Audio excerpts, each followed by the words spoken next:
Najran থেকে ৬০ জন খ্রিস্টান পাদ্রী বিশ্বনবীর সাথে দেখা করতে এসেছিলেন। তারা যখন দেখা করতে এসেছে, মদিনার বাজারে তারা দাঁড়িয়েছে। ইন দ্য মিন টাইম, জোহরের আজানের সময় মসজিদে নববী থেকে আজান হচ্ছে। সুমধুর আজানের ধ্বনি শুনে তারা থমকে দাঁড়িয়েছে। বাজারে দেখতে লাগলো আজান হওয়ার সাথে সাথেই ব্যবসায়ীরা দৌড় মসজিদে। কিন্তু কি আজীব তামাশা, তাদের নাজরান দেশে ব্যবসায়ীরা যেমনি দোকানপাট বন্ধ করে ছুটে, মদিনার মুহাম্মদ সাল্লাল্লাহু আলাইহি ওয়াসাল্লামের উম্মতেরা দোকান বন্ধ করে ছুটে না। দোকান যার দোকান যেরকম ছিল ওইভাবে রেখেই দৌড়। স্বর্ণের দোকানদার স্বর্ণটন্য রাইখা নামাজে দৌড়। এই দৃশ্য দেখে খ্রিস্টানরা অবাক, কয় থাক আর দেখা করার দরকার নাই। কিভাবে মুহাম্মদ সাল্লাল্লাহু আলাইহি ওয়াসাল্লাম গোটা বিশ্ব কবজায় এনেছে এই দৃশ্যই দেখে আমরা বুঝতে পেরেছি। তারপর অনেকে বলল এত দূর থেকে এসেছি, মিটিংটা করে যাই। জোহরের নামাজের পর তাদের দূত যেয়ে বলল খ্রিস্টান পাদ্রী এসেছে ৬০ জন, দেখা করতে চায়। বিশ্বনবী বিপাকে পড়ে গেলেন, হায় হায় কই বসতে দিব, আমার তো তাদের মতো রাজপ্রাসাদ নাই।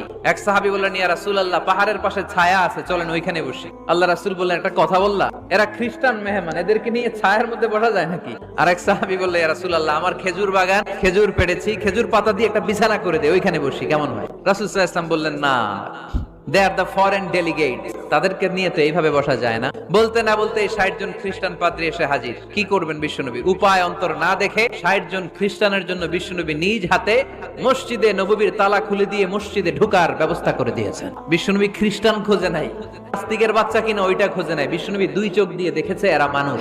আমরা মানুষকে মানুষ হিসেবে কনসিডার করি না, খালি ভাগাভাগি, তুই আওয়ামী লীগ, তুই বিএনপি, তুই ভারতপন্থী আর তুই পাকিস্তানপন্থী, আমরা বাংলাদেশপন্থী।